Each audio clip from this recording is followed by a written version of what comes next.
位於阿蘭區新河村主要服務清水里做事的青竹宮建廟無到20棟，不過已經奉神明指示辦過2擺大型醮典。今年對1月5號開始的樂天大醮，更是台灣道教上懸規格醮典之一。5號選定良辰吉日，在廟前祭壇動土大典，其中有一天嘛專程來參香祈求。同時邀請民政局、阿蘭區公所、地方里長、加建醮委員會等17位功德主共同參與祭拜，場面莊嚴隆重，為為期50天的醮典加開序幕。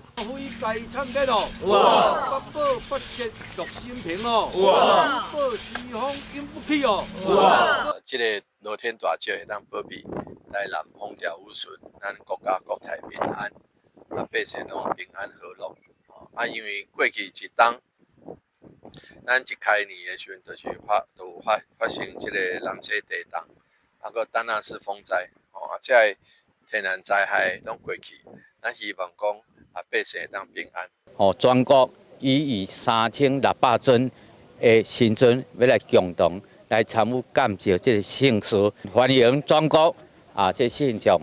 是宮廟會當來共同。來參與這聖事。隨後一家人嘛進行採19期定過的醮典，廟方表示後續醮典期間有淨壇安坐、開香、建醮祈鼓，以及4月22到24的祈安示警、5月2號平安福宴等重要的科儀。到時除了來自全國各傑出道教公關感謝，嘛來自馬來西亞、新加坡的信眾專程來參香，成為阿蘭區城市行銷的重要一環。阮阿蘭區嘛會當借着這個建醮，互阿蘭區咱的這個城市行銷呢，會當更加